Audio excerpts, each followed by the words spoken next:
Fala pessoal, sejam todos bem-vindos a mais um vídeo aqui do VNS Futebol. Seguinte pessoal, hoje a gente vai falar sobre finanças, sobre dinheiro, sobre como essas questões podem explicar os resultados ou podem auxiliar a gente a entender um pouco mais o cenário onde o teu clube está ou o clube que você tem simpatia na Europa está, que vai ser o caso de hoje, tá bom? Para isso, o que a gente pegou de variáveis e o que a gente está tentando entender aqui? Primeiro, a gente vai tentar entender a relação direta entre o valor de mercado do clube com os pontos que ele tem obtido até o momento na competição nacional. Ah, Iago, por que competição nacional e não a Champions League, por exemplo?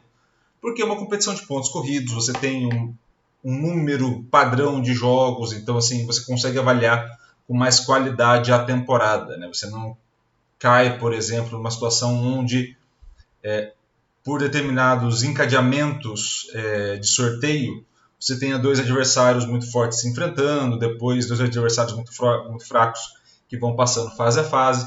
Você tem sempre um cenário padrão equilibrado, tá? E aí a gente vai entender mais sobre esses pontos a partir desse gráfico e vamos começar pela Premier League, tá? Então estamos aqui com o gráfico da Premier League e basicamente o que isso quer dizer? Nessa parte aqui, nesse primeiro eixo, a gente está falando do valor médio dos jogadores, né? Ou seja, é a quantidade que vale o clube, ou seja, o elenco como um todo, tá? Dividido pelo número de jogadores que esse elenco tem. Tá? Então esse é o valor que está ali, que é justamente essas barras em azul. Tá? Todas elas vão ter a mesma proporção para a gente entender não só o cenário da Premier League, mas também todo o cenário e a diferença de uma liga para outra. Tá?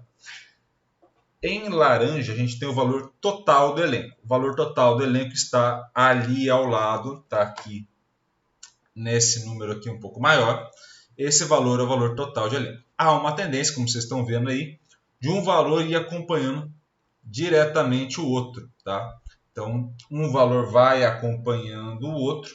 E aí é óbvio, você vai ter casos onde o elenco é um elenco mais curto, mas que tem um alto valor, ou um caso onde você tem um elenco que o valor total ele é menor, justamente, e você tem muitos jogadores, então o valor por jogador aumenta, enfim, você vai ter uma série de situações aí presentes que não é o interesse desse vídeo. Onde vai estar o interesse desse vídeo? Nos números que a gente vai ter aqui na parte de baixo, tá? E aí eu vou falar desses números para vocês, para a gente poder trocar essa ideia aqui, tá? E para isso eu vou tirar esse botão de se inscreva aqui do canal, nesses botões aqui, para a gente ter acesso à tela completa. Primeira parte. O que o valor de mercado, de forma direta, apresenta de relação com a pontuação da tabela? Tá? 70%. Isso é muito ou é pouco? Isso indica que você tem equipes que não estão nas posições que deveriam estar por valor financeiro. Entre essas equipes, a gente pode destacar o City. Iago, o City é o segundo colocado, eu sei. Mas o valor de mercado do City é o mais alto que a gente vai ver em todo o cenário que a gente coletou das 6 principais ligas. Então, assim, era para ele estar em primeiro. E era para ele estar em primeiro com uma certa folga em relação ao Arsenal, né? Que é justamente esse primeiro aqui. Essa ordem das equipes é pela ordem que está na tabela hoje, dia 21/3, tá? Outra equipe também apresenta o mesmo cenário, é o Chelsea, né? Que está na 10ª colocação, mas que deveria estar mais à frente. Se a gente for levar em consideração, o próprio Liverpool deveria estar mais à frente, e assim por diante. Tá? Então, esse tipo de situação onde esses clubes apresentam essas discrepâncias faz com que esse valor de mercado não represente a tabela. Tá? Isso não é bom nem mal. Tá? A gente não está fazendo fazendo juízo de valor. A gente está falando sobre uma análise. Então, não há necessariamente 100% dessa organização, mas 70% é um valor considerado satisfatório, vamos colocar assim. Tá? Se a gente for analisar esse mesmo valor de mercado, olhando diretamente para o mando de campo, e a gente está utilizando as nossas métricas lá que a gente gera o overall, ele explica 71% desse valor. Olhando para o overall quando você joga com o mandante e 59% para o overall quando você joga contra o visitante. o que isso também vai apontar? Isso também vai apontar que nessas competições há uma diferença de explicação. O que vai te garantir, digamos assim, ou que vai te auxiliar mais diretamente? É que nas situações onde você tem o controle, você garanta essa vitória. Então, se a gente fala sempre, o mandante leva vantagem, na verdade, o que vai acontecer é você tem confrontos extremamente desiguais entre os ponteiros e os últimos, quando os ponteiros jogam em casa, né? Então você imagina o City, o Arsenal, United jogando em casa contra os últimos colocados, Southampton, por exemplo, você tem um desnível muito grande. Quando esses dois se enfrentam, agora o Southampton em casa e o City fora, você já tem, por exemplo, um equilíbrio um pouco maior nesse confronto, tá? E aí a gente pode observar que, se a gente for analisar a média do valor, o grau de explicação aumenta e aumenta bem.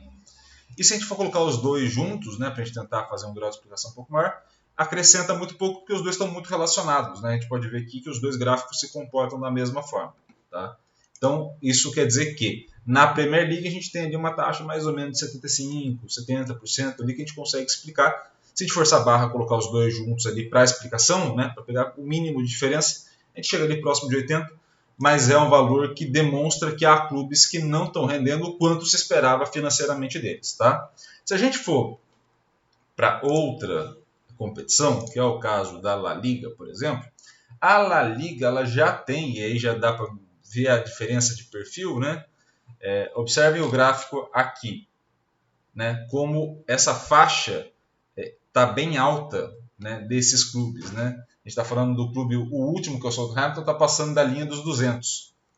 Quando a gente vai para a La Liga, na linha dos 200 a gente vai ter o Valência, né? E a gente só vai ter Valência e Sevilha, né? E depois, obviamente, os 8 primeiros aí da competição. Mas a gente tem 10 que estão na linha ou superior ao último colocado da Premier League. Então já tem uma diferença muito grande. E aqui, de fato, os clubes com maior valor estão na ponta. Tá? E aí você tem um grau de explicação maior, já quase na casa de 90%, 93%. Tá?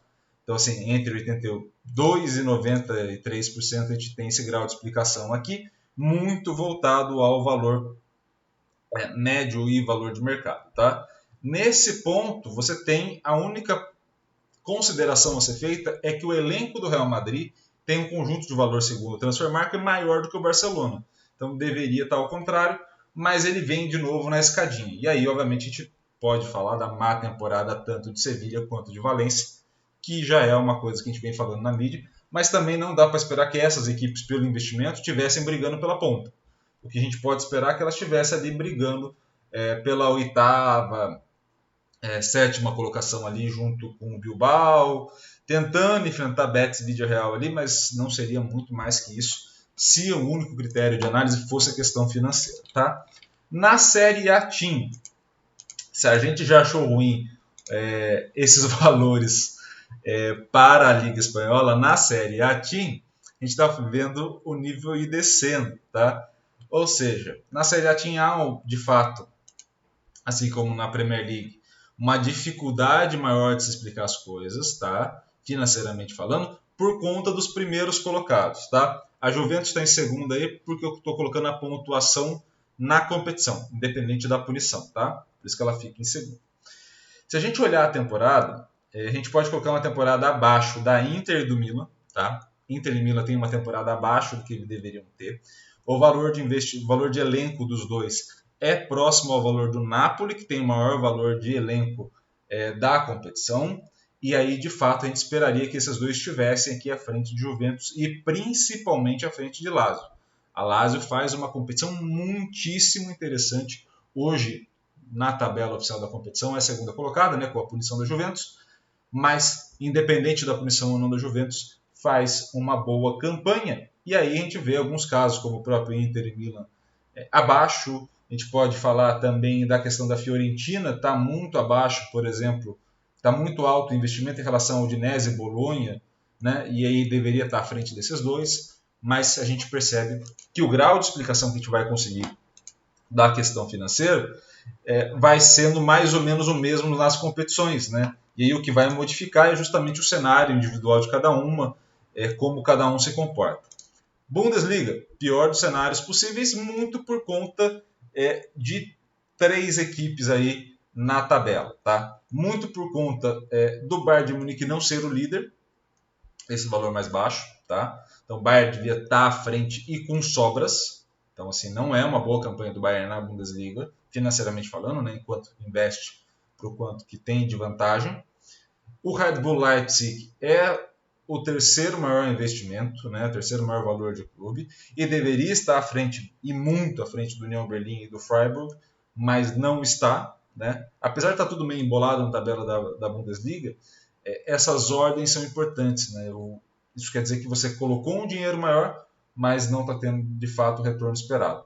E também o Leverkusen também está abaixo. O Leverkusen que vem numa campanha de recuperação com o Xabi Alonso, mas esse cenário já foi muito pior ao longo da competição, mas mesmo assim, talvez no planejamento inicial ele deveria estar um pouco mais à frente ali, brigando por vaga na Champions League, tá? E vamos às duas últimas. A Ligue 1, passando rapidamente pela Ligue 1, aquilo que vocês já imaginariam, né? O Paris Saint-Germain muito à frente em relação aos demais, né? E aí, se você tirar o Paris Saint-Germain, você observa que o gráfico só vai diminuindo, né? Ao longo das histórias aqui contadas, o gráfico só vai diminuindo. E aí sim, o Paris Saint-Germain tem um investimento muito alto. E o que atrapalha essa explicação? Justamente o Paris Saint-Germain, que ele tem um investimento muito alto e não rende o suficiente por investimento que tem, tá? Principalmente se a gente considerar as situações como mandante, né? Que ele atrapalha demais esse cenário como mandante aqui, justamente por ter muito dinheiro e não conseguir ter a distância, principalmente jogando em casa, que ele poderia ter em relação aos demais, tá? E aí, caminhando para a Liga Portuguesa, e você vê o cenário da Liga Portuguesa, é o mais baixo de todos, onde você tem valores mais equilibrados, tá? E aí sim, tirando a ordem de Sporting e Braga, né? A gente já falou muitas vezes aqui do Sporting nesse canal, que ele deveria estar à frente, né? Até como mandante ele é um bom mandante, ele estaria ali brigando com o Benfica, mas como visitante ele tropeça muito, né? E aí ele acaba ficando atrás até mesmo do Braga.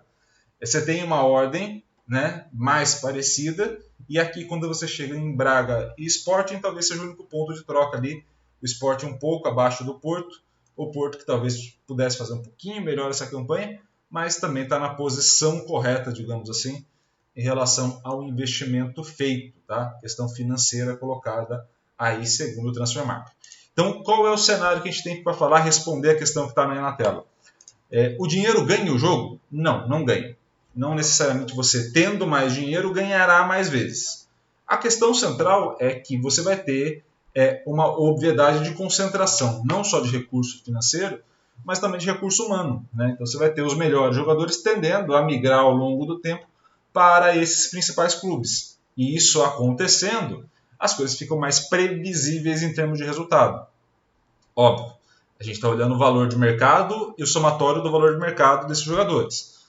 A gente poderia olhar, por exemplo, para a estrutura, né? Para você quantificar o quanto de fato vale o clube, seria uma outra métrica, né? E é natural que o Benfica tenha mais investimento que o Rio Ave, por exemplo, é natural que o Bayern de Munique tenha mais investimento que o Union Berlin, é natural que essas equipes tendam a ficar na ponta, mas isso garante sucesso? Não. E é isso que a gente está vendo ao longo das competições, né? Principalmente quando a gente vai olhar o Paris Saint-Germain, quando a gente vai olhar o Bayern de Munique, apesar de não ter perdido quase nada ao longo da temporada.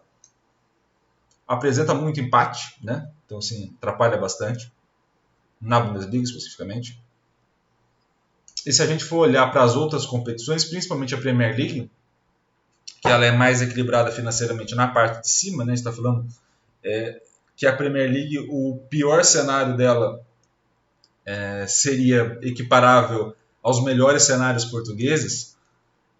A gente observa uma equipe, um conjunto de equipes que vão ficar abaixo, justamente porque você vai tendo alguns trabalhos que são melhor feitos, e aí você vai colocando uma eficiência maior ali no gasto financeiro.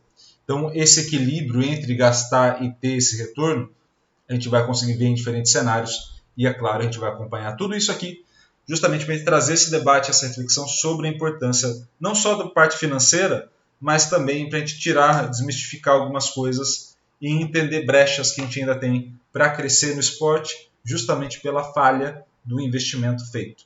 Beleza? Espero muito que vocês tenham gostado desse vídeo, espero muito que vocês tenham acompanhado e estejam gostando de tudo isso que a gente vem fazendo. E se vem gostando, obrigado. Peço para vocês deixarem a inscrição aqui, também ativarem o sininho e, é claro, curta, comente e compartilhe esse vídeo com o máximo possível de gente. Beleza? Um grande abraço a todos, obrigado pelo carinho e pela audiência com o projeto. Valeu!